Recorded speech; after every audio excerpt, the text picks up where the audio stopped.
వరుడికి రంగు పడింది. కలర్ తక్కువగా ఉన్నాడని పీటలపై పెళ్లికి నిరాకరించిన యువతి.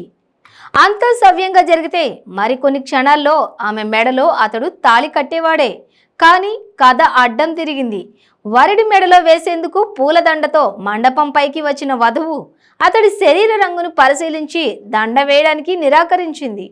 పెళ్లి చేసుకునని మొండికేసింది. దీంతో ఇరు కుటుంబాలతో పాటు పెళ్లికొచ్చిన అతిథులు కూడా అవాక్కయ్యారు.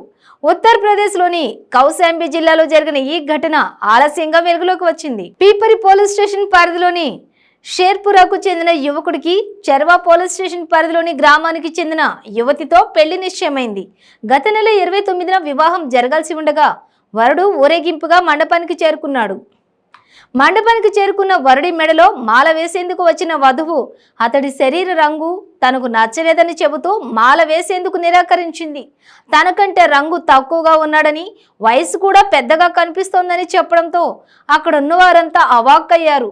పెళ్లి చేసుకునేది లేదని తేల్చి చెప్పడంతో అందరూ షాక్ అయ్యారు. ఇరు కుటుంబాల వారు ఆమెకు నచ్చజెప్పేందుకు ఎంతగానో ప్రయత్నించినప్పటికీ ఫలితం లేకుండా పోయింది. దీంతో వరుడి తరపు వారు అక్కడి నుంచి వెనుదిరిగారు.